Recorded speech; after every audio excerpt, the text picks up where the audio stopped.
3 March 1989, 19 ফাল্গুন 1395 বঙ্গাব্দ শুক্রবার রাজধানীর ঢাকার উপকণ্ঠে অবস্থিত দেওয়ানবাগ শরীফে অনুষ্ঠিত হয় বিশ্ব সুফি সম্মেলন।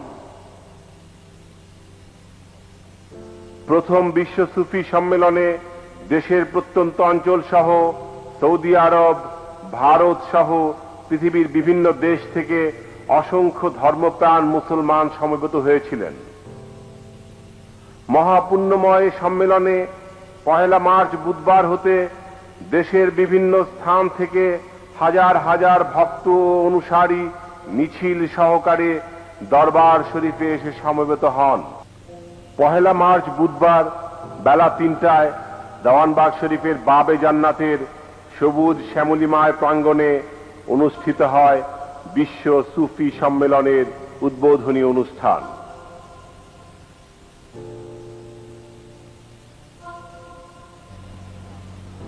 পহেলা মার্চ বুধবার বেলা 3টায় দেওয়ানবাগ শরীফের বাবে জান্নাতের সবুজ শ্যামলিমায় প্রাঙ্গণে অনুষ্ঠিত হয় বিশ্ব সুফি সম্মেলনের উদ্বোধনী অনুষ্ঠান। দেশের বিভিন্ন স্থান থেকে আগত অগণিত আশেক, জাকের ও ভক্তবৃন্দের মুহুর্মুহু স্লোগানের মধ্য দিয়ে সুফি সম্রাট হুজুর কেবলা দেওয়ানবাগ শরীফের পতাকা উত্তোলনের মাধ্যমে বিশ্ব সুফি সম্মেলনের উদ্বোধনী ঘোষণা দেন।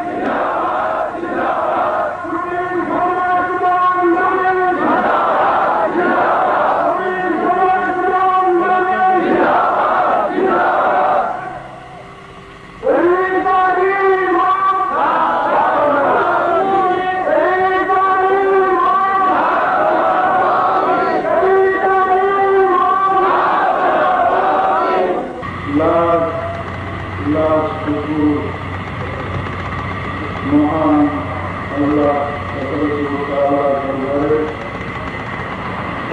যিনি দয়া করে গোলামকে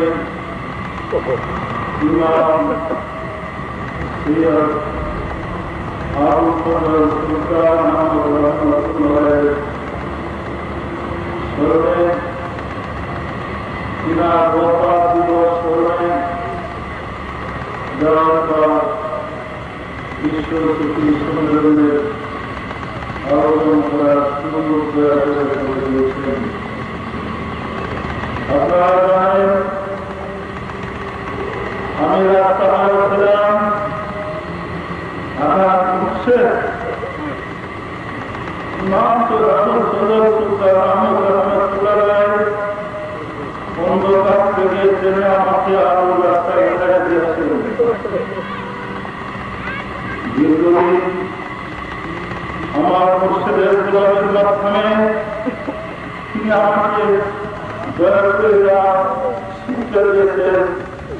তাতে কি আল্লাহ বলেছেন, আমরা উপলব্ধি করেছি আজ থেকে 1,500 বছর পূর্বে ইসলামের ঐতিহ্য সর্বদেশে ছড়ায় পড়েছিল।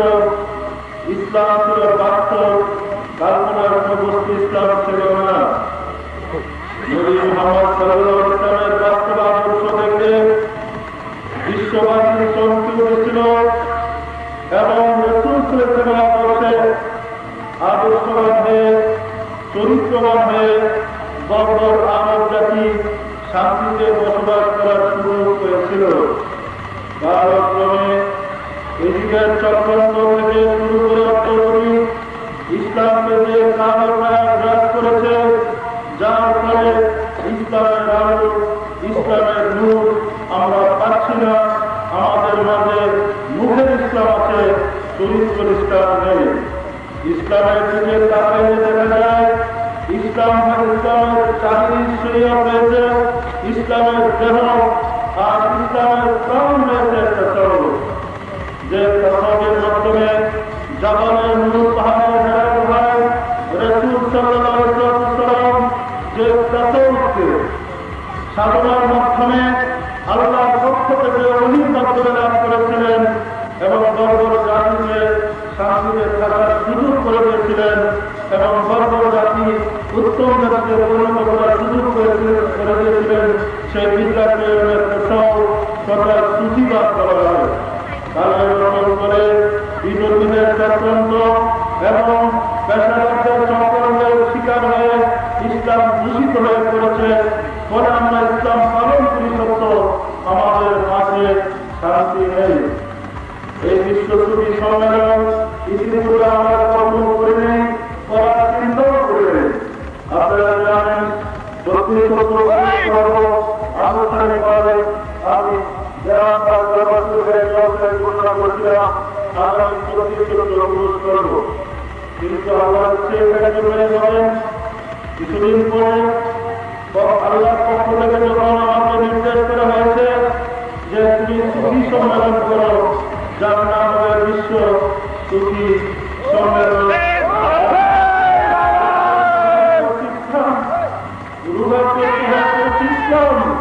যেদিকে তারা ইসলামের নামে অত্যাচার, যেদিকে তারা ইসলামের নামে ব্যবচার, যেদিকে তারা ইসলামের মুখোশ করে ব্যবসা শুরু হয়ে গেছে। সত্যিকার ইসলাম কি, সত্যিকার শান্তি কি? মানুষ শান্তি চায় কিন্তু শান্তি পাচ্ছে না।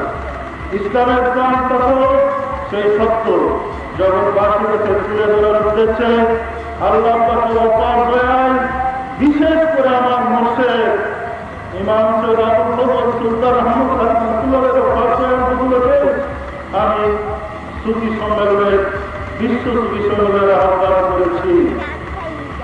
আমার বিশেষ করে এখানে যারা তোমার সমবেত হয়েছেন, আল্লাহ আপনার বন্ধুগণ, এই বছর আমরা করতে যাচ্ছি না, বিশ্ব সুফি সম্মেলন করতে যাচ্ছি। আনুষ্ঠানিকভাবে প্রকাশ্যভাবে সুফিদেরকে আমরা দেওয়া করেছি। এই সম্মেলন সুফিদের যে বিদ্যা মানুষকে আল্লাহর সাথে যোগাযোগ করায় দেয়, যে বিদ্যা বান্দার সাথে আল্লাহর সাথে পরিচয় ঘটায় দেয়, সেই বিদ্যাকে সুফিবাদ করে।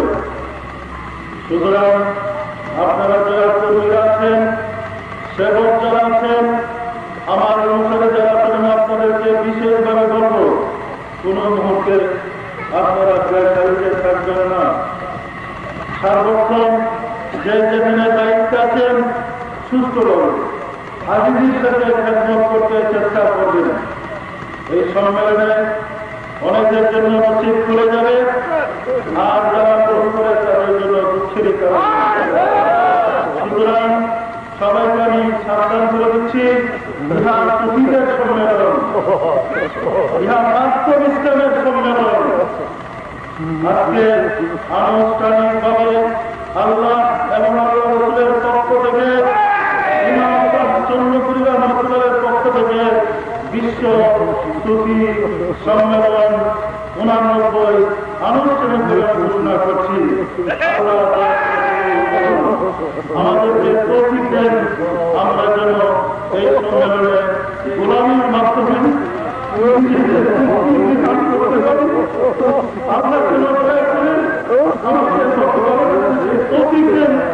আমরা যেন কোন প্রকার না করি। সম্মেলনে দেশ বিদেশের অসংখ্য আলেম ও সুধীজন ইসলামের প্রাণ এলমে তাসাউফ তথা সুফিবাদের উপর গুরুত্বপূর্ণ বক্তব্য রাখেন। ভারত থেকে আগত জনাব মোহাম্মদ আফজাল। मैं यहाँ आया और अपने साथ लोगों को यहाँ लाया, इसकी एक बड़ी कहानी। यहाँ आने से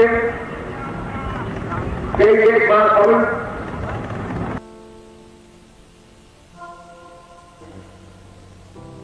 এরপর বক্তব্য রাখেন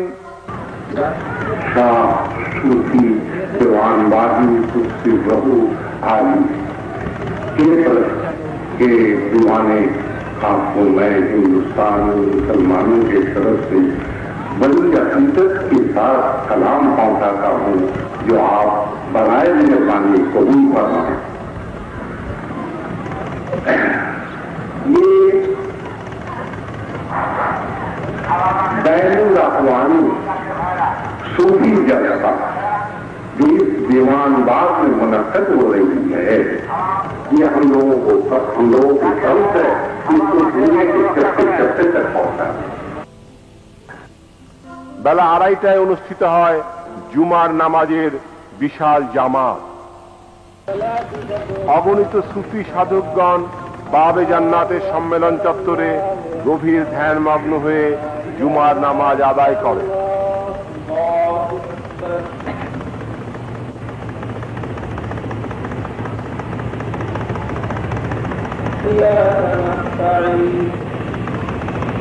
اهدنا الصراط المستقيم صراط الذين أنعمت عليهم غير المغضوب عليهم ولا الضالين.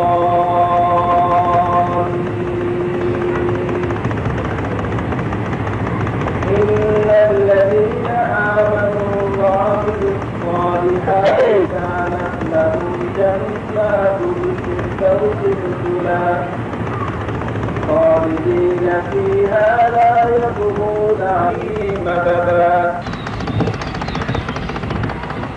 سمع الله لمن حمده.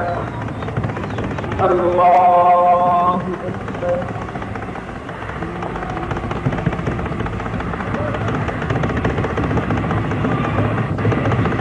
الله أكبر. الله أكبر.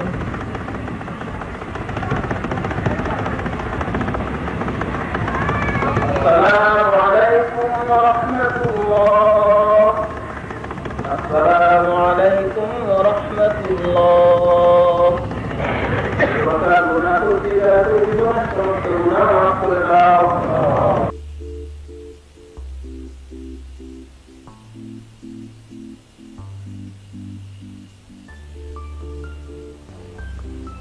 বেলা 2:30টায় দেওয়ানবাগ শরীফের প্রতিষ্ঠাতা বিশ্ব সুফি সম্মেলনের আহ্বায়ক মোহাম্মদ ইসলামের পুনর্জীবন দানকারী সুফি সম্রাট হযরত দেওয়ানবাগী মাদ্দাজিল্লুহুল আলী হুজুর কেবলা তাঁর হুজরা শরীফ থেকে বের হয়ে ধীর গতিতে সম্মেলন মঞ্চে যাত্রা করেন। অগণিত মানুষের স্লোগানে মুখরিত পরিবেশে তিনি বিশ্ব সুফি সম্মেলন মঞ্চে তশরিফ গ্রহণ করেন।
সম্মেলনে সমস্ত আশেক জাকের ও মুক্তিকামী মানুষের পক্ষ থেকে জামানার মহান সংস্কারক সুফি সম্রাট হযরত দেওয়ানবাগী মাদ্দাজিল্লুহুল আলী হুজুর কেবলাজানকে পুষ্পমাল্য প্রদান করেন বড় সাহেবজাদা সৈয়দ আবুল ফজল মোহাম্মদ নূরে খোদা সাহেব। প্রথম বিশ্ব সুফি সম্মেলনে বিংশ শতাব্দীর শ্রেষ্ঠ এই মহামানবকে শ্রদ্ধাঞ্জলি পাঠ করে শোনান জনাব মোহাম্মদ হাসিবুর রহমান।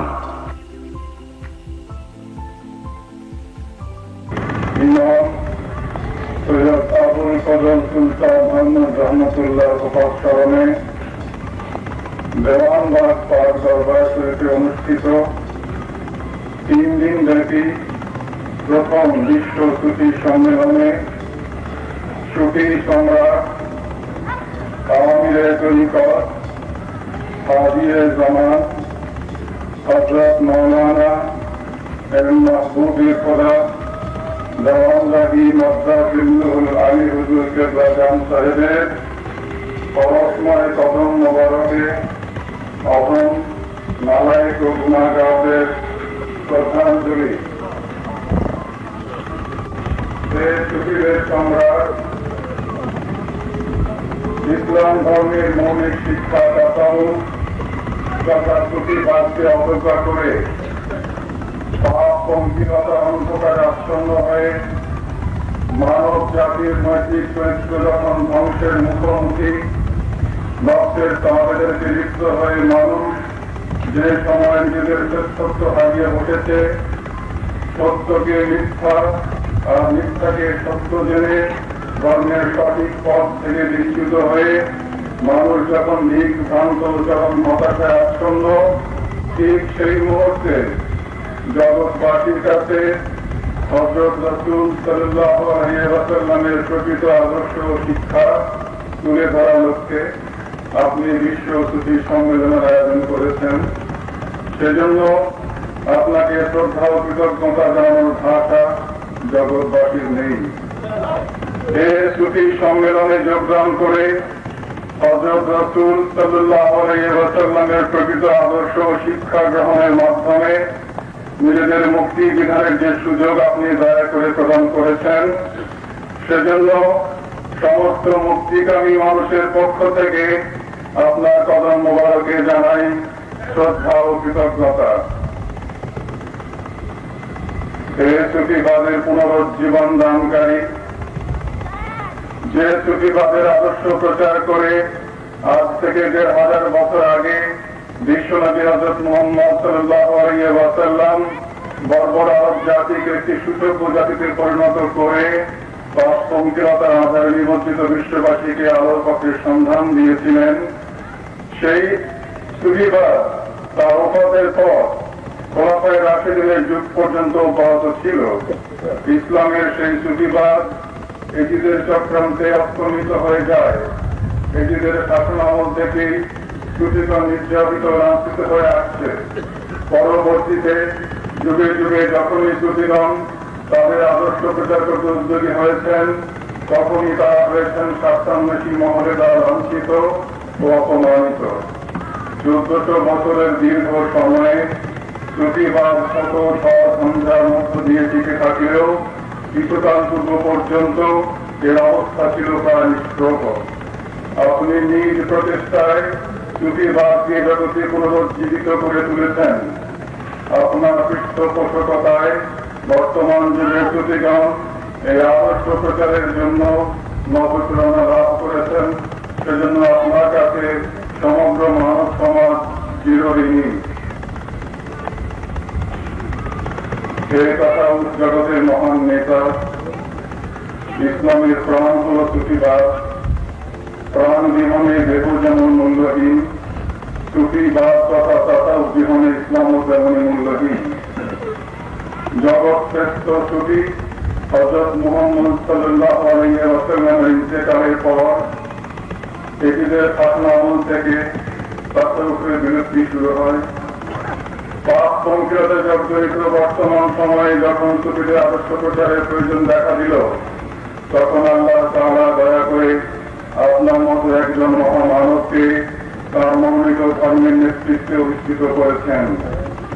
আমাদের সৌভাগ্য, আল্লাহ তাআলা বিশ্ববাসী পথ নির্দেশনের দায়িত্ব আপনার মতো যোগ্যতম ব্যক্তির উপর অর্পণ করেছেন।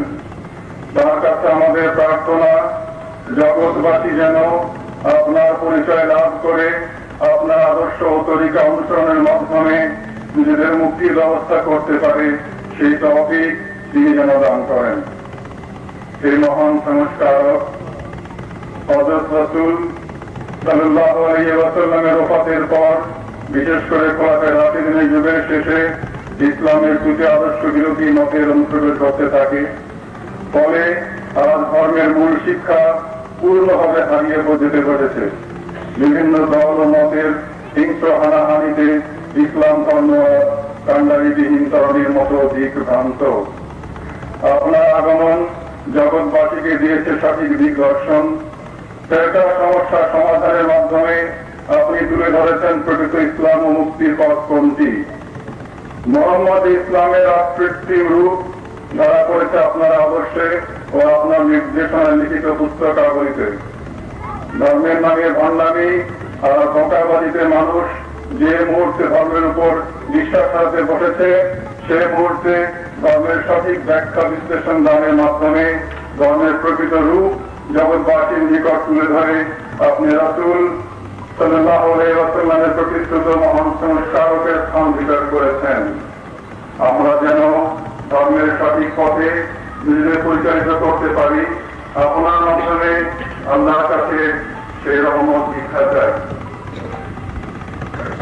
হে জগৎ দরদী,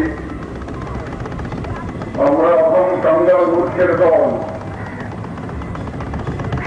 আল্লাহ নবীকে কিভাবে সম্মান করতে হয় এবং কিভাবে তাদের গোলামি করতে হয় সে জ্ঞান ও বুদ্ধি আমাদের নেই। আমাদের মতো নায়কদের এমন কোন যোগ্যতা নেই যে সুবিধের সম্মেলনে খেদমত করতে পারি। বিশ্বের সুবিধের মহতি সম্মেলনে কৃত আমাদের সকল ভুল বেয়াদবি আপনি দয়া করে ক্ষমা করে দিন। সম্মেলনে পূর্ণ ফয়েজ বরকত রহমত দান করে আমাদের সকলকে সুফিগণের আদর্শবান হওয়ার তৌফিক দান করুন। আমি আপনার নারায় মুরিদ সন্তান ভক্তবৃন্দ, তার শুক্রবার 3 মার্চ 1989 ইংরেজি, 19 ফাল্গুন 1395 বাংলা। এরপর হযরত রাসূল পাক সাল্লাল্লাহু আলাইহি ওয়াসাল্লামের সিরাজাম মুনিরার ধারক ও বাহক, মুহাম্মদ ইসলামের পুনর্জীবন দানকারী সুফি সম্রাট হযরত মাহবুবে খোদা দেওয়ান বাগী মাদ্দাজিল্লুহুল আলী হুজুর কেবলা তাঁর মূল্যবান বাণী প্রদান করে আখেরি মুনাজাত পরিচালনা করেন।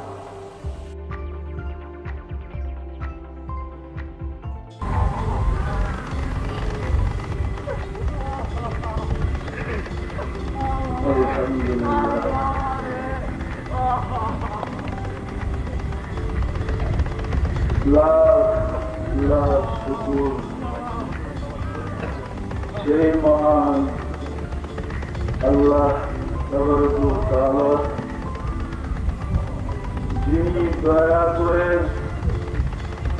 কদম নারায়ণ মুসলিম গোলামকে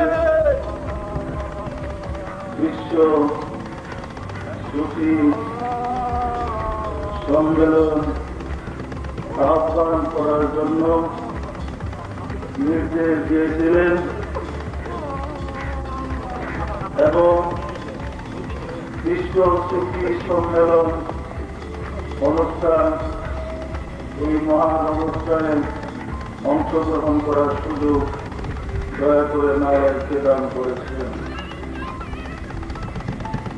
আজকের এই দিনে দেশ বিদেশ থেকে আগত নির্যাতিত নিপীড়িত সুফিগণ অনেকেই জমায়েত হয়েছেন। আরো এক আছে ধর্মপ্রাণ মুসলমান ভাই বোন হতভাগার নালায়কের ডাকে সারা দিয়ে জমায়েত হয়েছেন। আল্লাহ বিশেষ দয়া। আমি বলতে চেয়েছিলাম, আল্লাহ বলেন ওয়ামা আরসালনাকা ইল্লা রাহমাতাল লিল আলামিন। হে রাসূল, সমগ্র জাহানের জন্য, সমগ্র সৃষ্টির জন্য, সমগ্র জাতির জন্য আপনাকে রহমত স্বরূপ প্রেরণ করেছি। হে রাহমাতুল আলামিন, আল্লাহর প্রেরিত সর্বকালের সর্বযুগের সর্বশ্রেষ্ঠ মহামানব রাসূল সাল্লাল্লাহু আলাইহি ওয়াসাল্লাম আয়ামে জাহিলিয়াতের বর্বর আরব জাতি যেই মুহূর্তে যেই সময় অশান্তির আগুনে জ্বলতেছিল, ঠিক সেই মুহূর্তে জাবালে নূর পাহাড়ের সেরা গুহায় আল্লাহর হুজুরে রুড়ারুড়ি করে কান্নাকাটি করে চেয়েছিলেন, মানব জাতির শান্তির জন্য দয়া করে আমাকে একটা রাস্তা বাতিয়ে দাও। আপনারা জানেন, দীর্ঘদিন একাধারে 15 বছর জ্ঞান সাধনার মাধ্যমে আল্লাহর পক্ষ থেকে নির্দেশ পেয়ে নির্যাতিত বর্বর আরব জাতিকে সেই আদর্শের মাধ্যমে চরিত্রবান করেছেন। করেন নাই? কি বলেন? করেন নাই? ইসলাম অর্থ শান্তি, ইসলাম ধর্ম শান্তি ধর্ম। ইহা কি বাস্তব না গল্পের? বলেন তো, ইসলাম কি বাস্তব? আমরা যারা ইসলাম পালন করেছি, আমাদের সংসারে, আমাদের পরিবারে, আমাদের সমাজের সাথে আছে কি? তাহলে পরিষ্কার করছি আমরা। বলেন, আমরা কি নূরে মুহাম্মদ ইসলাম করেছি? নূরে মুহাম্মদ ইসলামকে আমরা কতল করে দিয়েছি। আমরা ধরে নিয়েছি সুফি মানি জঙ্গলে চলে যেতে হবে, সুফি মানি সত্য বেছে, পাগলের বেছে, মুসির বেছে তারা রাস্তায় রাস্তায় ঘুরবে, আর শ্রীজাল পুকুরের মতো আমরা তাদের অত্যাচার করব। আল্লাহ বলেন, যারা আমার সৈনিক তাদের জয় অবিসম্ভাবী। আল্লাহ সৈন্যকারা দেখেছেন, আল্লাহ সৈন্যকারা ছিলেন, আল্লাহ প্রতিনিধি কারা জানেন। কিসের মুসলমান আপনি? কেমনে শান্তি পাবেন? শান্তির দূতের উপর অত্যাচার, শান্তির দূতের উপরে নির্যাতন, শান্তির দূতকে পানির পিপাসায় কারবালায় ধ্বংস করে দিয়ে আমরা দিয়েছি ইসলামের জয়গান গাইতে। ইহা কি ইসলাম? আপনারা জানেন, নূরে মুহাম্মদী জগতে শান্তি দিতে এসেছিলেন, পেয়েছেন লানত, অত্যাচার, নির্যাতন। কাবা থেকে, জন্মভূমি থেকে তাকে তাড়িয়ে দেওয়া হয়েছে, অত্যাচার করে তাড়িয়ে দেয়। তারা দিয়েছিল ভারতবাসী, মক্কাবাসী তাড়িয়ে দেয়। তাড়িয়ে দেওয়ার পরে রাত্রির অন্ধকারে নূরে মুহাম্মদী অর্থাৎ রাসূল সাল্লাল্লাহু আলাইহি ওয়াসাল্লাম খুদ মদিনায় গিয়ে আশ্রয় নিয়েছিলেন। যারা ইসলাম গ্রহণ করেছে তাহারা রাসূলের সাথে নির্যাতিত হয়ে মক্কা ছেড়ে মদিনায় হিজরত করেছিলেন। ইহা কি সত্য? 8 বছর পরে 8ম হিজরিতে রাসূল সাল্লাল্লাহু আলাইহি ওয়াসাল্লাম পুনরায় মক্কা বিজয় করেছিলেন। সত্য? বিজয়ের পরে বর্বর জাতি, যে জাতি রাসূলকে দেশ থেকে তাড়িয়ে ক্ষান্ত হয় নাই, সেই বর্বর জাতি মদিনায় আক্রমণ করতে গিয়ে উহুদের প্রান্তরে অসংখ্য মুসলমানকে শহীদ করেছিলেন। করেন নাই? রাসূল সাল্লাল্লাহু আলাইহি ওয়াসাল্লাম পুনরায় কাবা ঘরে অর্থাৎ মক্কা বিজয় করলেন। তারা তরবারির ভয়ে মক্কাবাসী বলেছিল, আসলাম না, আমরা ইসলাম গ্রহণ করেছি। মক্কা করে রাসূল আবার মুসলমানদেরকে নিয়ে, মুহাজিরদেরকে নিয়ে মদিনায় চলে গেলেন। চলে গেছিলেন? বলেন, চলে গেছিলেন? ইতিহাসে এমন কোন ঘটনা আছে কি রাসূল এবং সাহাবায়ে কেরামগণ মক্কায় এসে বন্দী স্থাপন পুনরায় করেছিল? মক্কাবাসীরা মুসলমান হয়েছে কাদের কাছে? তরবারির ভয়ে কালমা করে স্বাধীনতা যুদ্ধের সময় দেখেছি অসংখ্য হিন্দু তরবারির ভয়ে, গুলির ভয়ে বলে টুপি মাথায় দিয়েছে, দাড়ি রেখেছে, তাদের কি মুসলমান হয়ে গেল? টুপি রেখে, পাখি করে, দাড়ি রাখলে কি মুসলমান হয়? তাহলে শিখেরা হয়তো সবচেয়ে বড় মুসলমান। জাহেলিয়াতের যুগের মক্কাবাসীরা কার কাছে ইসলাম গ্রহণ করেছে? রাসূল শিক্ষা দিয়েছেন সমাজতন্ত্র, শান্তির ধর্ম তারা রাজতন্ত্র কায়েম করে এখনো গতি দখল করে আছে। সত্যজিরা বলেন আমরা তার আদর্শ শিখেছি। রাসূলের আদর্শ কোথায় পেলাম? আমার আপনার পূর্বপুরুষ মুসলমান হয়েছে কাদের কাছে? এই দেশে কোন নবী এসেছিল কি? এই দেশে কোন রাসূল এসেছেন? আমার আপনার পূর্বপুরুষ বর্বর জাতিদের নির্যাতিত হয়ে নিগড়িত হয়ে বলি আল্লাহগণ আল্লাহর বন্ধুগণ আশ্রয় নিতে ভারতবর্ষে, তাদের মাধ্যমে আমার আপনার পূর্বপুরুষ ইসলাম গ্রহণ করেছে। ইহা কি সত্য? এখনো 10 বছর পিছনে যান, তারা স্থলে দেখবেন আপনার পূর্বপুরুষ আমার পূর্বপুরুষ শ্রী শ্রী আব্দুল করিম শ্রী শ্রী আব্দুল রহিমের বংশধর আছেন। আমরা মুসলমান হয়েছি কাদের কাছ থেকে বলেন? বলি আল্লাহদের কাছ থেকে। বলি আল্লাহদের কাছ থেকে মুসলমান হয় নাই? বলি আল্লাহর বন্ধু, আল্লাহ থেকে তারা নির্দেশ পেয়ে থাকেন। সুতরাং আমরা বলি আল্লাহদেরকে ঘৃণা করে এখন শুরু করেছি ইসলামের জয়গান। মুখে বলি ইসলাম আর কর্ম পরিষদ বলি আল্লাহদের বিরোধিতা। প্রশ্ন হল আমরা মুসলমান হলাম কাদের কাছে? বিদ্যা 2 ভাগে বিভক্ত, এলমের কিতাব এবং এলমের কলম। এলমের কিতাবের অধিকারী যারা তাদেরকে মাওলানা, মৌলভী, হাফেজ, কারি, মুফতি, মুহাদ্দিস, মুফাসসির, জ্ঞানী, পণ্ডিত, ডক্টর, ইঞ্জিনিয়ার বলা হয়। এলমের কলমের অধিকারী যারা তাদেরকে বলা হয় বলি আল্লাহ, আল্লাহর বন্ধু, মহামানব। আদম থেকে শুরু করে নবী মুহাম্মদ সাল্লাল্লাহু আলাইহি ওয়াসাল্লাম পর্যন্ত পৃথিবীতে যত মহামানব আগমন করেছেন কেহই কিতাবী বিদ্যার ছিলেন না ছিলেন।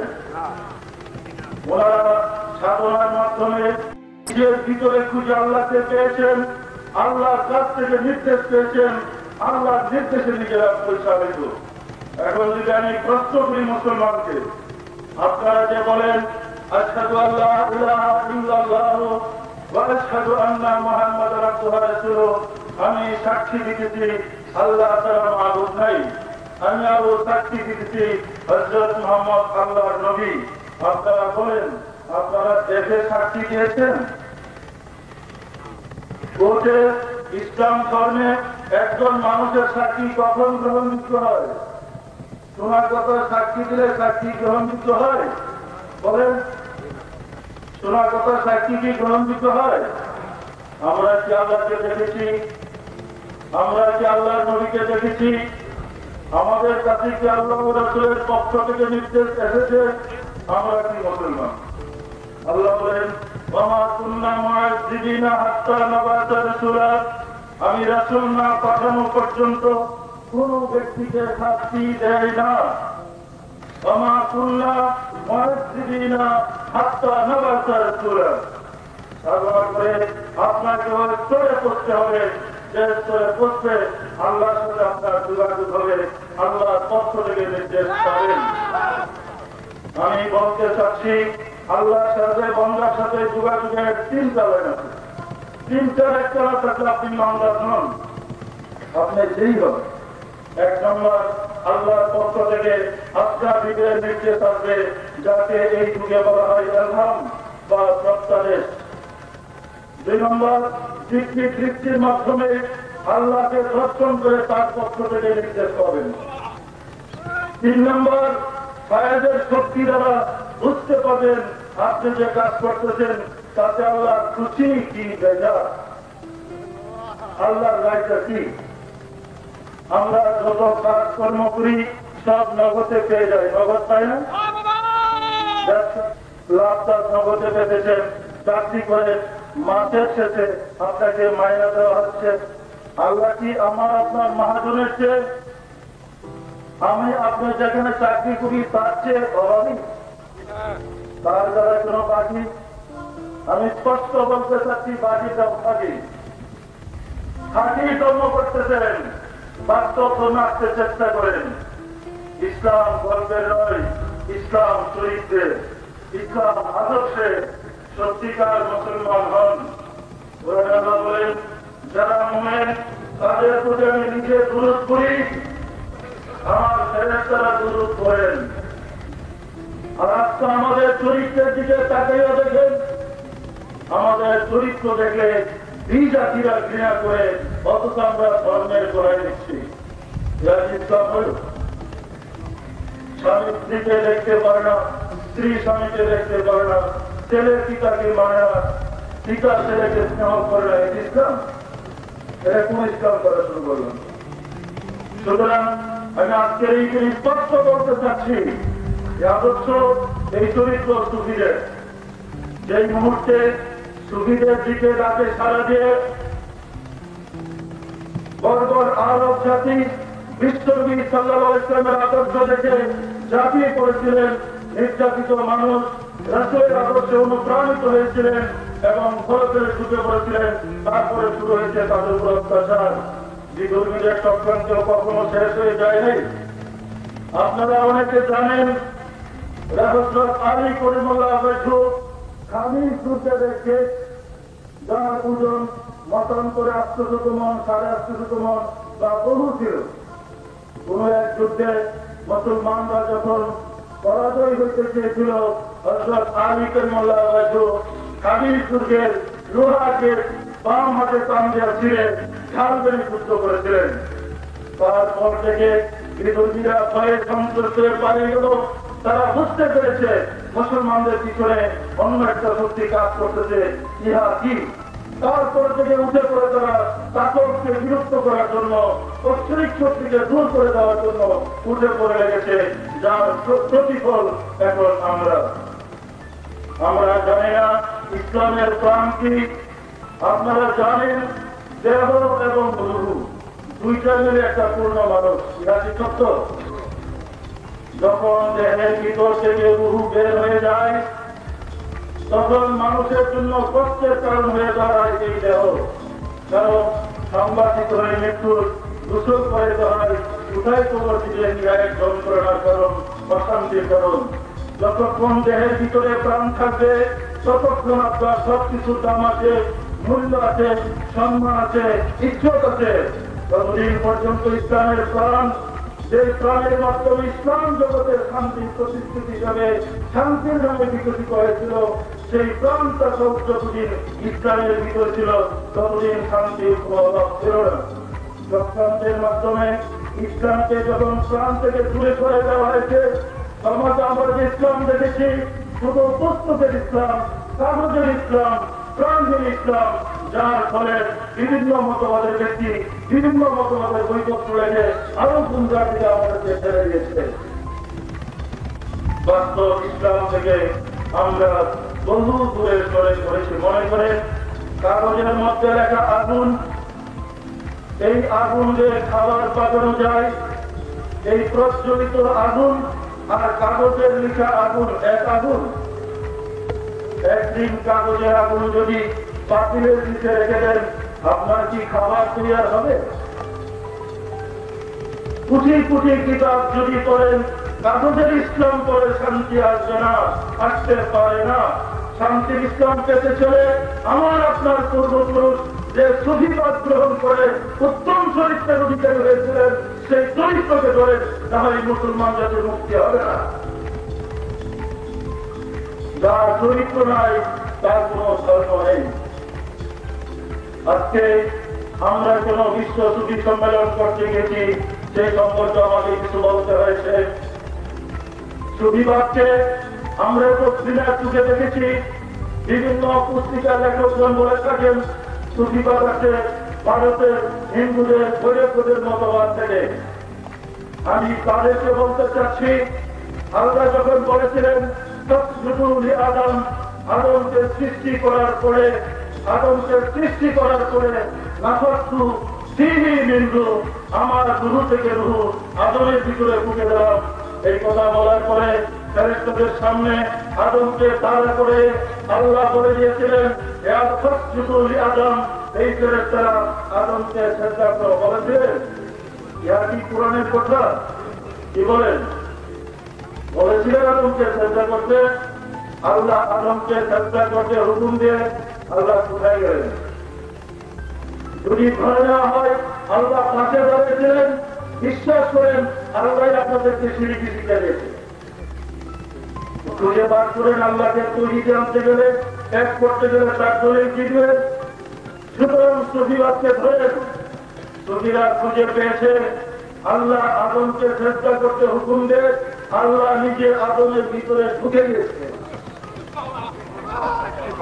আল্লাহ আদমের ভিতরে ঢুকিয়ে বলেছে নাফাতু ফিহি মিন রূহ, আমার রূহ তোমার ভিতরে ঢুকাই দিলাম।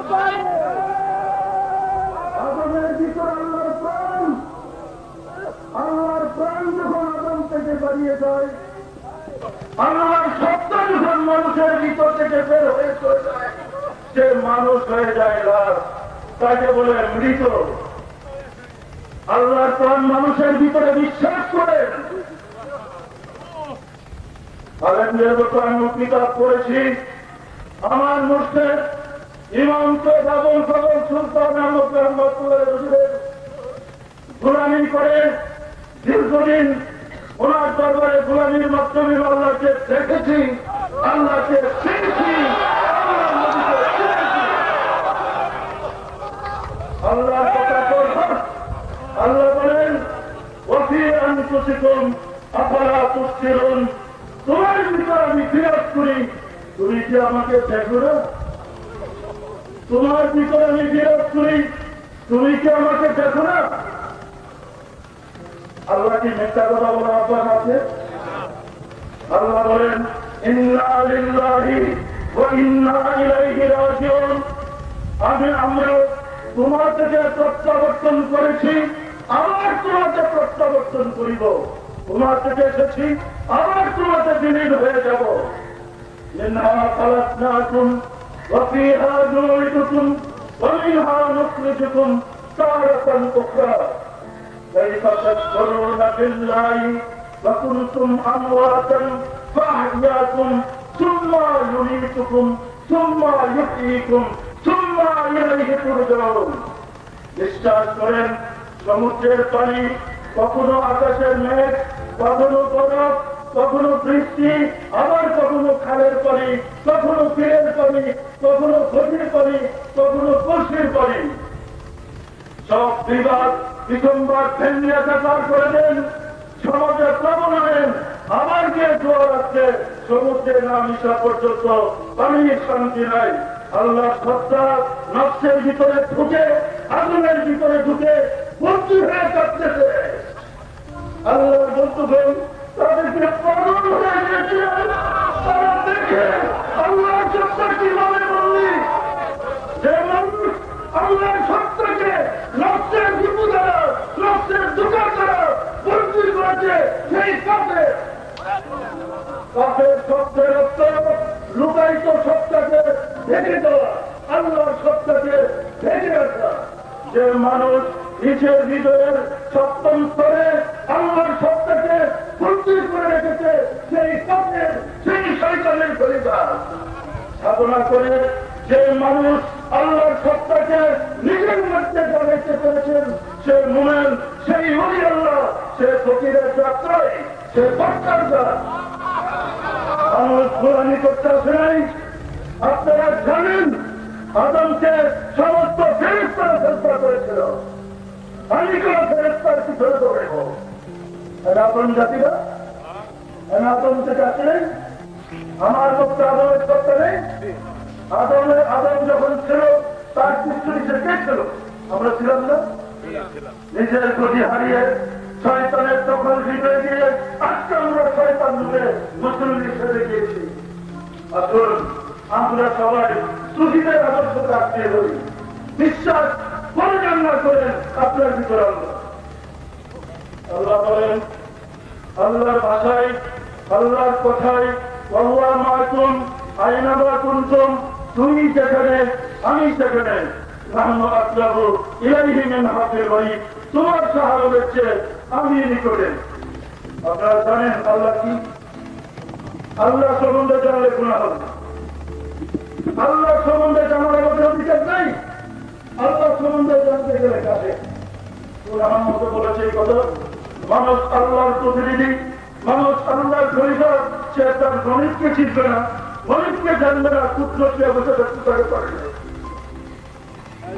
পুত্রকে বসে থাকতে পারে কেন? মানুষকে কেন আদমকে ফেরেশতা শ্রদ্ধা করেছিলেন? আল্লাহর পরিচয় দিতে গিয়ে তিনি বলেন, আল্লাহর পরিচয় দিতে বলেন, আলহামদুলিল্লাহ রাব্বিল আলামিন। আল্লাহ বলেন, মাসাল নূরিহি কামিসকাতিন ফিহা মিসবাহ, আল্লাহু নূরুস সামাওয়াতি ওয়াল আরদ, মাসাল নূরিহি কামিসকাতিন ফিহা মিসবাহ। আমি আপনাদের নূর, আমার নূরের মাত্রা একটা জ্বালানো বাতির মতো। অন্য জায়গায় বলেন, ওয়ামা আরসালনাকা ইল্লা রাহমাতাল লিল আলামিন। একদিকে বলে রাব্বুল আলামিন, আর একদিকে বলে রাহমাতাল লিল আলামিন। একদিকে বলে আমি জ্বালানো বাতির মতো, অন্যত্র বলেন সিরাজাম মুনিরা। হে রাসূল, আপনি হয়েছেন সে জ্বালানো বাতি। ঈমান শব্দের অর্থ নূর, আর ঈমান ও নূরুন ওয়াল কুফরু যুলমাত। ঈমান কি? নূর। মনে করেন আমার হাতে একটা বাতি জ্বালানো, আপনাদের সবার কাছে বাতি আছে, ওইখানে বসে ডক্টরেট কোর্স করে জ্ঞান খাতায় যদি বলেন আমার হেডফোনের দ্বারা ওই বাতি থেকে বাতি আমার হৃদয়ে চলে আসবে, বইপত্র করে যত জ্ঞান অর্জন করেন বাতি জ্বালাইতে পারেন। বাতি জ্বালাইতে হলে আপনার জীবন্ত বাতি আমার জ্বালানো বাতির সাথে মিশিয়ে দেন, সঙ্গে সঙ্গে জীবাণু বাতিগুলো চলে যাবে, চলবে না? আল্লাহ বলেন, হে রাসূল, আপনাকে জ্বালানো বাতি হিসাবে প্রেরণ করেছি আয়ামের জাহিলিয়াতের যুগের মানুষগুলা, বর্বর মানুষগুলা, যারা কৃতদাসে হাটে বাজারে গরুর মতো বেচা কিনে হতো, তারা রাসূলের সংস্পর্শ থেকে ওনার হৃদয় থেকে নূরে মুহাম্মদী আল্লাহ নূর নিজের হৃদয়ে জ্বালিয়ে নিজেরা আলোকিত হয়েছেন। তাই আল্লাহ নবী বলেছেন, হে রাসূল, আল্লাহ নবী বলেছেন, আমি জগৎবাসীর জন্য চলল আমার সাহাবারা নক্ষত্র তুলল।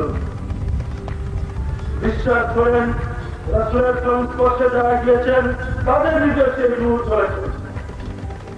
অত্যাবধি সেই নূর হৃদয় থেকে হৃদয়ে, বাহন থেকে বাহনে রূপান্তরিত হয়ে আলো দিচ্ছে, আলো জগৎ থেকে বিলুপ্ত হয়ে যায় নাই। তাই রাসূল হায়াতুন নবী। সুতরাং ওই নূর আপনার হৃদয়ে না জ্বালানো পর্যন্ত আপনার আলোকিত হবেন না, হতে পারেন না। বই করে নিজের নিজের নূর জ্বালানো যায় না। নূর জ্বালাইতে হলে যেখানে নূর জ্বলেছে তার কাছ থেকে নিজের নূর জ্বালাইতে হবে।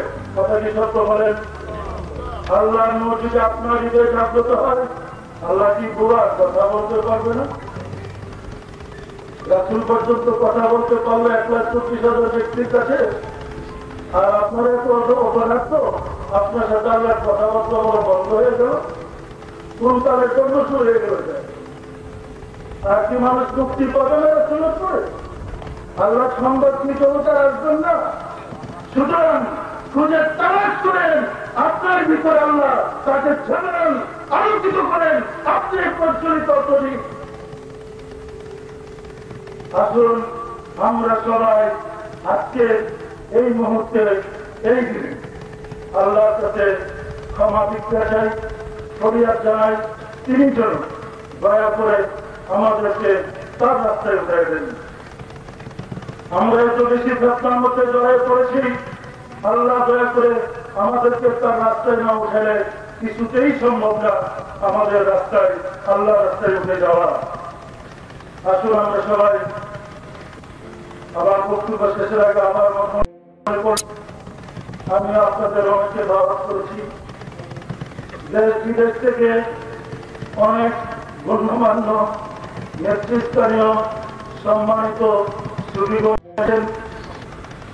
এবং অনেক সম্মানিত গণ্যমান্য মুসলমান আশেক ভাইয়েরা আমার কাছে সাজাতে এসেছেন। আমি মূলত আমাকে জটিল পোশাক আমার অনুসারীরা পড়ার আসলে আমি প্রতি বিশ্বাস করি, আসলে আমি প্রতি এই কাপড় পরানোর আগে কতক্ষণ বাগাবাগি করে আসছিলাম যে আমি যাবেন আমি বাদশাহী করতে আসিনি, আমি সুবিধের ইমাম বা নেতৃত্ব আসিনি, আমি মুক্তির জন্য আমার মুক্তিদের চরম মুবারকে গিয়েছিলাম। এক রাত্রে আমি স্বপ্ন দেখেছি আমি এক রওজা শরীফের ভিতরে ঢুকেছি। রওজা শরীফের গেট দক্ষিণ দিক থেকে ভিতরে যেতে হয়। গেটের ভিতরে ঢুকে দেখি গাছের শুকনা অসংখ্য পাতা আগাছা রওজা শরীফকে ঢেকে রেখেছে, হাঁটু পরিমাণ শুকনা পাতা পড়ে আছে। আমি হতভাগা খালি যে এই রওজা শরীফের ভিতরে ঢুকলে দেখেছি মহামানবের মাথা মুবারক পশ্চিম দিকে, পা মুবারক পূর্ব দিকে, দক্ষিণ দিকে কাজ হয়ে তিনি শোয়া। আমি ঢুকলে পাতা নিচের থেকে তিনি এই পর্যন্ত চেহারা মুবারক বের করে আমাকে দেখে আফতারের সাথে বলতেছিল, আমার রওজাটা পরিষ্কার করে দেব না, তুমি আমার এই রওজা ঠিক করে দেব না। আমি বলেছিলাম জি হুজুর আমি দেব। আমি জঙ্গল পরিষ্কার করেছিলাম, আগাছা ফেলে দিয়েছি। আমার মুর্শিদ কেবলাজনের কাছে এই কথা বলার পরে তিনি বলেছিলেন, বাবা আল্লাহ দয়া করে আপনার দ্বারা ধর্মের আগাছাকে দূর করে দেবে। আমি জানি না আল্লাহ কি ইচ্ছা, আল্লাহ কি করতে চান। আমি আপনাদেরকে দাওয়াত করে নিয়ে আসছি, তাদের কষ্ট দিতে পারি না। রূপদের মধ্যে আপনারা আমার কি কষ্ট লাগবেন, আপনাদেরকে খাওয়ার ঘরে দিতে দিতে পারবেন। মাটির মধ্যে মাটির বাসনে দিয়েছি। আমি আল্লাহকে বলেছিলাম তোমার রহমান তুমি তাদেরকে দেখো। আসলে আমরা সবাই আল্লাহর কাছে ফরিয়াদ জানাই, তিনি যেন আমাদের সবাইকে দয়া করে শান্তি ব্যস্ত করে দেন। তার আগে এই খেদমতের কাজে বা কর্মের মধ্যে যে আমরা যে ভুল জাতি করেছি আল্লাহ কাছে মাফ চেয়ে নেই। কেননা সুবিধের সমাবেশে রুহানিতে অনেক পরিয়ালাদের থাকার কথা। পৃথিবীতে 3 ক্লাসের আল্লাহ বলি আছেন যারা হেদায়েতের দায়িত্বে নিয়োজিত। ওনাদের মধ্যে 4টা স্তর আছে, বলি আল্লাহ, বলিয়ে কামেল, বলিয়ে মুকাম্মেল, মুজাহিদে জামান। আর কিছু বলি আল্লাহ আছেন যারা আল্লাহর ইচ্ছে পাগল, আল্লাহর ইচ্ছে দেওয়ানা, তাদের জন্য শরীয়তের কোনো হুকুম থাকে না। আর কিছু বলি আল্লাহ আছেন যারা দেশ সরকার কাজ করতেছেন, দেশ সর্বপরিদের যিনি সর্বপ্রধান, ওনাকে বলা হয় কুতুবুল আফতাব বা আমাদের ভাষায় টিএমসি। ওনার অধীনে 2 জন গাউস, ওনার অধীনে 4 জন আফতাব, ওনার অধীনে 7 জন আফতাব, ওনাদের অধীনে 70 জন আফতাব, ওনাদের অধীনে 300 জন মুজাবা, ওনাদের অধীনে অসংখ্য কুতুব। শুধু দেশ সর্বপরিদের মধ্যে 40টা র্যাঙ্ক আছে। এদিনের অত্যাচারের পর থেকে সমাজের মানুষের অত্যাচারে নির্যাতনে তারা গিয়ে কোথাও মুসলিম দেশের জুতা সিলাই করতেছে, তারা গিয়ে কোথাও ফকির দেশে ভিক্ষা করতেছে, অথচ তার হুকুমে আপনার রাজধানী চলতেছে। তাদেরকে আল্লাহ বলেছেন সুফি সমাবেশ করার আমার মুখ্য উদ্দেশ্য হচ্ছে যারা সম্মান পাওয়ার তাদের পরিচয় আমরা জানতে চাই, তাদেরকে মানব চিনতে পারুক, শ্রদ্ধা করুক, সম্মান করুক, নিজের মুক্তির বিধান করে নেন। বিশ্বাস হয় আমার কথা? বিশ্বাস করেন সর্বযুগে সংবিধান ছিল, এখনো আছে, কেমন পর্যন্ত থাকবে। আপনাদের রাষ্ট্রপতি গেলে আরেক রাষ্ট্রপতি আসতে হয়, মহামানব ট্রান্সফারের 40 দিন আগে রুহানিতে দায়িত্ব দিয়ে যেতে হয়, না হয় আল্লাহ জগৎ দ্বিধা হয়ে যাবে, ধ্বংস হয়ে যাবে। তারা কঠিন বেশে আল্লাহ জগৎ চালান, তারা কোন রাষ্ট্রপতিকে কোন সামাজিক অনুষ্ঠানের মধ্যে থাকেন না।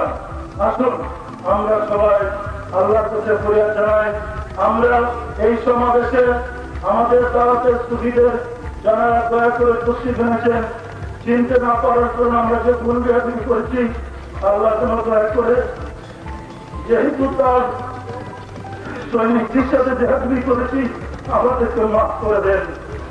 ওরা আমার সাথে আস্তাগফিরুল্লাহ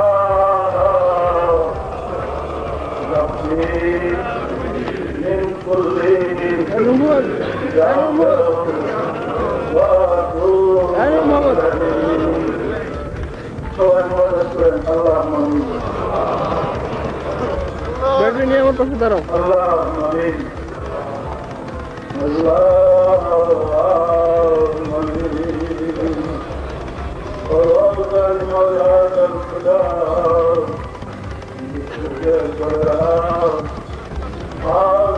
দিন থেকে ঈশ্বর সুখে সংগ্রহের জন্য প্রস্তুতি আজ 3 দিন থেকে সংগ্রহের কাজ করতেছে। মাওলা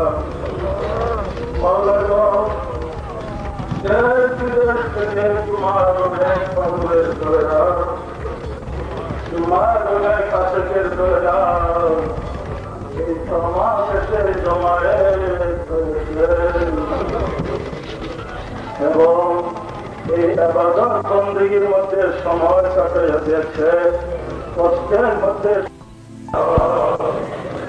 মাফ করে দেন, এর ফজিলত পৌঁছে দাও তাজদারে মদিনা সরকার আলম জনাব মুহাম্মদ রাসূলুল্লাহ সাল্লাল্লাহু আলাইহি ওয়াসাল্লাম নবী আল-আওলাদ সাহাবাত মুতাহিরিন হাজরাতিন খুলাফায়ে রাশিদিন ওয়া ফারিদুল নবী কুলজাত মুকাররম নবী हजरत मौला फरमान खत्म जन्नत दिलो हमार बिलाल कुलजा टुकड़ा दे दो सैयदना हजरत इमाम हसन सैयदना हजरत इमाम सैयद रज़ियल्लाहु अन्हुमा सारा दिन इस्लामेर জন্য কারবালা কাম করে মওলা কতি দেশ কা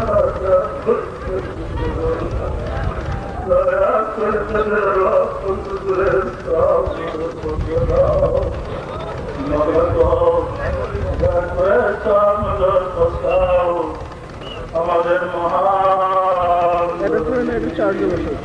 আমাদের দিন দুনিয়ার কুলিন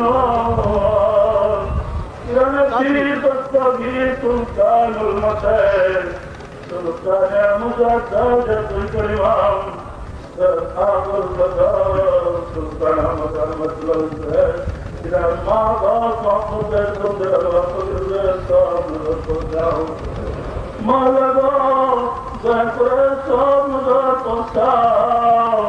আল্লাহ খাজা সুন্নাত পন্দ্র রাসূলুল্লাহ হযরত মুজাদ্দিদ আল-কাসার রাহমাতুল্লাহ বরফির আব্দুল কাদের রাহমাতুল্লাহ नवाज नजर खाजा में दिन शिरका सुंदर मतलब है जिनादर पूरी कदर सिलसिलाए जो तो पीर वली का उसको तमाम पृथ्वी मुमेन मुमेनात जय जगन्नाथ काल से मौला जय साले अल्लाह के स्वाम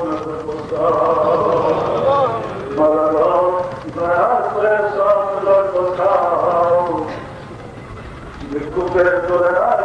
তোমার দরবারাত সালাম আমাদের আপন আপন গর্ব জামান 10 মাস 10 দিন গর্ভে ধারণ করেছিলেন জন্মগত পিতা যাদের উসিলায় বিশ্ব জাহান দেখতে পেলাম যাদের উসিলায় তোমার এই সত্য তরিকায় শামিল মাওলা কাজ করেছেন দয়া করে তাদের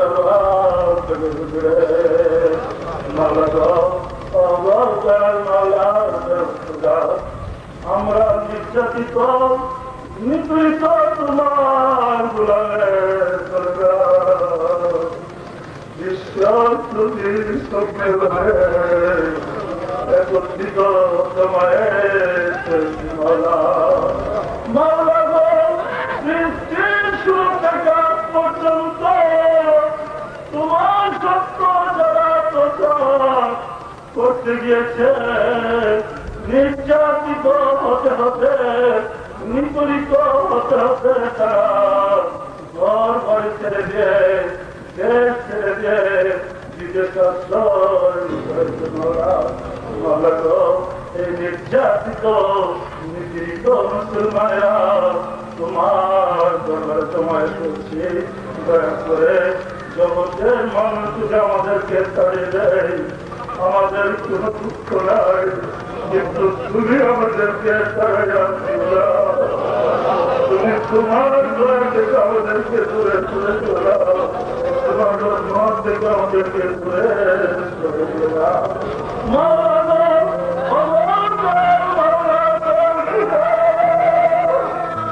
আমি তোমার বন্ধুদেরকে দাওয়াত করেছিলাম, তোমার বন্ধুদেরকে দাওয়াত করেছিলাম,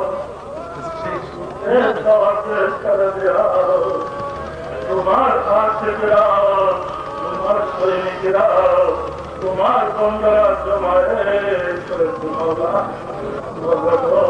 আমি কত বাগান আমার সমাধান করার মতো কোন ব্যবস্থা নাই, আমাদের কোন অবস্থায় তোমার তোমার কাছে নাই।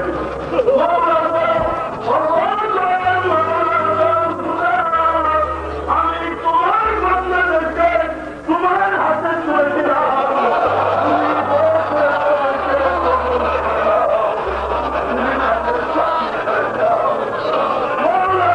তুমি তাদের ভিতরে আসুন দাও, তোমার রূপ ফিরাই চালাইয়া দাও, অন্ধকার থেকে ছেড়ে উঠাইয়া দাও, তুমি রাস্তায় করে দাও, তুমি রাস্তায় করে দাও। অন্ধকারে চলে গিয়েছি, রাস্তা হারিয়ে ফেলেছি, রাস্তা পাচ্ছি না, রাস্তার খুঁজাখুঁজি দলের কষ্ট দিকে ভুলে গেছি, দয়া করে তোমার প্রকাশের শক্তিটা উঠাইয়া দাও। তুমি না বলেছ যাকে ইচ্ছা তাকে আমার রাস্তায় তুলে নেব, আমার ঘুরের দিকে তুলে নেব, আমাদের হতবাদেরকে তোমার দিকে টেনে তুলে দিলে তোমার কোন লোকসান হবে না, তোমার কোন ক্ষতি হবে না, আর আমাদেরকে ধ্বংস করে দিলে তোমার তো কোনো লাভ হবে না। দয়া করে আমাদেরকে রাস্তায় উঠে নাও, আমরা শান্তি চাই, বাস্তব ইসলাম কায়েম করতে চাই, আমাদের চরিত্র ইসলাম করতে চাই। আল্লাহ তোমার মোহাম্মদ ইসলাম, তোমার আদর্শের ইসলাম আমাদের চরিত্রে কায়েম করতে চাই। আল্লাহ আমরা মুখে শান্তি বলতে চাচ্ছি না, চাচ্ছি বন্ধা তোমার থেকে দূরে সরে ইঞ্জিনের মধ্যে আস্থা পড়েছে, কষ্ট পাচ্ছে, সেই আত্মার শান্তি আমাদের হৃদয়ের শান্তি দাও। রাষ্ট্রে থাকলে আমাদের কষ্টের কারণ হবে না, আমাদের মনের শান্তি ফিরে দাও।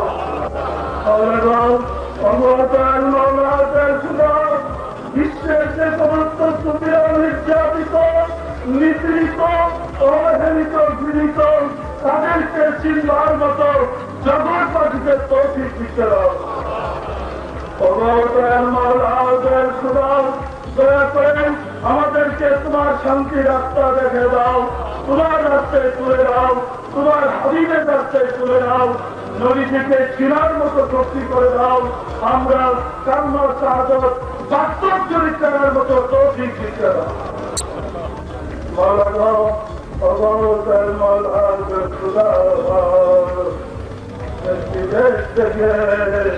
তোমার বন্ধুরা কত কাজ কর্ম আমার কাছে সারা দিয়েছে, আমার তো দিবার মতো কিছু নাই, আমি তো সবাই তোমার কাছে তুমি সবাইকে নূরে ঈমান আমাদের সবাইকে নূরে ঈমান দিচ্ছে দাও, আমাদের সিরাই নবীজিকে পৌঁছাইয়া দাও। আমরা নবীর উম্মের দাবি করি, নবীজিকে চিনিয়া, নবীজিকে চিনার করে কবুল করে নাও। আমাদের যাবতীয় অনুষ্ঠানাধি দয়া করে কবুল করে নাও মওলা। মওলাগণ, আমাদের মুনাজাত কবুল করে নাও। যত কবরবাসীরা ওই আত্মাগুলো ভিক্ষুকের মতো কাঁদতেছে, মওলাগণ, আমাদের দেখার শক্তি নাই। তোমার যে বান্দারা দেখে তারা মহামার কবরের অবস্থা দেখে বেহুশ হয়ে যায়। অবস্থান মওলা খুদা, এই আত্মাগুলোর মুক্তির বিধান করে দাও। কবরবাসীর মুক্তির বিধান করে দাও মওলা। তোমার রহমত নাযিল করো, আমাদের মোনাজাত কবুল করে নাও। আমিন। ওয়া আলহামদুলিল্লাহি ওয়া